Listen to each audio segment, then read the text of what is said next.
السلام علیکم ورحمۃ اللہ وبرکاتہ۔ 7th کلاس اسلامیات، میقات سوم الف۔ بسم اللہ الرحمن الرحیم۔ اسلامی تربیت۔ حضور صلی اللہ علیہ وسلم نے زندگی کو بہترین بنانے کے لیے جو اچھی باتیں سکھائی ہیں انہیں اسلامی تربیت کہتے ہیں۔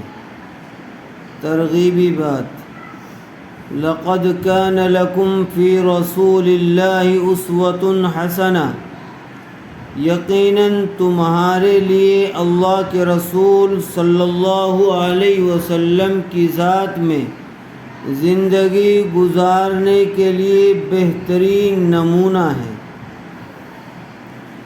نبی کریم صلی اللہ علیہ وسلم کی زندگی ہمارے لیے نمونہ ہے کہ ہمیں اس دنیا میں کس طرح رہ کر زندگی گزارنی ہے۔ سلام کو رواج دینا۔ آپ صلی اللہ علیہ وسلم نے جو اچھی باتیں سکھائی ہیں ان میں سے ایک ہے سلام کو رواج دینا، سلام کو پھیلانا، سلام کو عام کرنا۔ دنیا کی تمام قوموں میں ملاقات کے وقت آپسی محبت اور تعظیم کے اظہار کے لیے اور مخاطب کو خوش کرنے کے لیے کوئی خاص کلمہ کہنے کا رواج رہا ہے اور آج بھی ہے۔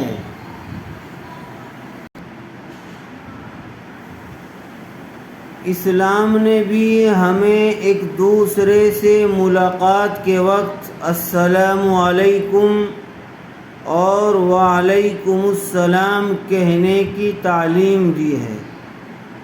یہ رسول اللہ صلی اللہ علیہ وسلم کی بہترین تعلیمات میں سے ہے۔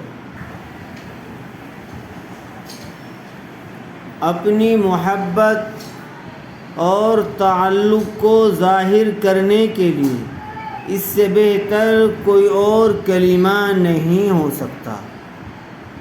یہ اسلام کا ایک شعار ہے، یعنی اسلام کی ایک پہچان ہے۔ اسلام نے ایک ایسا طریقہ تعلیم اختیار کیا ملاقات کے وقت جو سامنے والے کے لیے سلامتی، امن و امان اور اللہ کی رحمت و برکتوں کا باعث ہے۔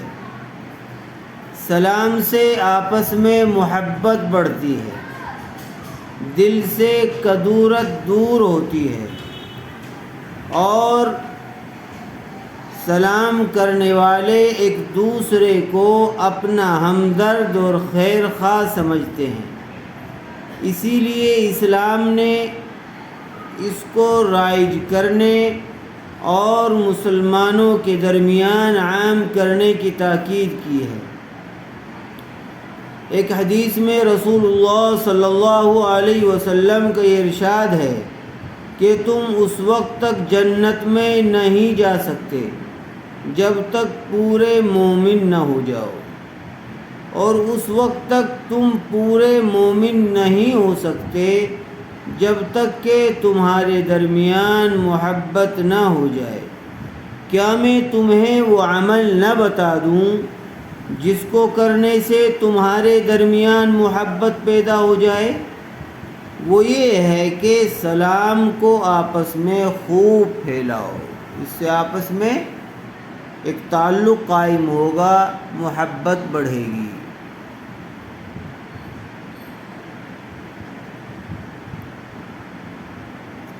احادیث میں سلام کرنے کی بہت فضیلت آئی ہے۔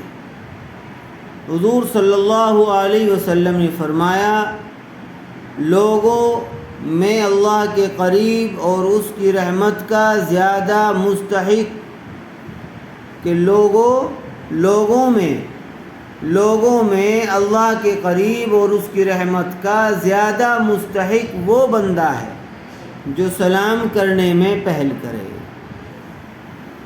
ایک حدیث میں آپ صلی اللہ علیہ وسلم نے فرمایا، رحمان کی عبادت کرو اور اللہ کے بندوں کو کھانا کھلاؤ اور سلام کو خوب پھیلاؤ، تم جنت میں سلامتی کے ساتھ پہنچ جاؤ گے۔ اس قدر فضیلت ہے ایک دوسرے سے سلام کرنے کی، کیا یہ کوئی کم فضیلت ہے کہ ایسا بندہ اللہ کے قریب ہو جاتا ہے، اس کی رحمت کا زیادہ مستحق بن جاتا ہے۔ تو یہ اللہ کا ایک بہت بڑا انعام ہے سلام کرنے اور اس کا جواب دینے پر۔ سلام کے بارے میں اس کے علاوہ بھی بہت ساری فضیلتیں وارد ہوئی ہیں، اسی لیے حضرت عبداللہ ابن عمر رضی اللہ عنہما کبھی کبھی گھر سے باہر صرف اس غرض سے نکلا کرتے تھے۔ کون؟ حضرت عبداللہ ابن عمر، یہ حضرت عمر ابن خطاب کے بیٹے ہیں، کہ کبھی کبھی گھر سے باہر صرف اسی غرض سے نکلا کرتے تھے کہ جو مسلمان ملے گا اسے سلام کریں گے، اور اس طرح ان کی نیکیوں اور اجر و ثواب میں اضافہ ہوگا۔ ہم لوگوں کو بھی چاہیے کہ سلام کو خوب عام کریں، جو بھی مسلمان ملے خواہ اس سے پہلے سے تعلق ہو یا نہ ہو، اس کو ضرور سلام کریں، اس سے آپس میں محبت بڑھے گی، اجر و ثواب بھی ملے گا۔ اس لیے راستے میں آتے جاتے جہاں بھی کسی سے کوئی ملاقات ہو، کوئی برابر میں سے نکلے تو اس کو سلام کرتے ہوئے چلنا چاہیے۔ جب ہم اپنے گھر سے باہر نکلیں تو سلام کر کے نکلیں، اور جب گھر میں داخل ہوں تو گھر والوں کو سلام کر کے داخل ہوں۔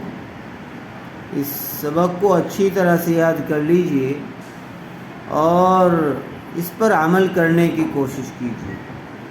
اس کو اپنی کاپی میں اتار لیجئے اور کاپی میں اتار کر اسکول میں چیک کرانے کے لیے بھیج دیجیے، اور باقی میں آن لائن کلاس میں اس کو اور اچھی طرح سے سمجھاؤں گا انشاءاللہ۔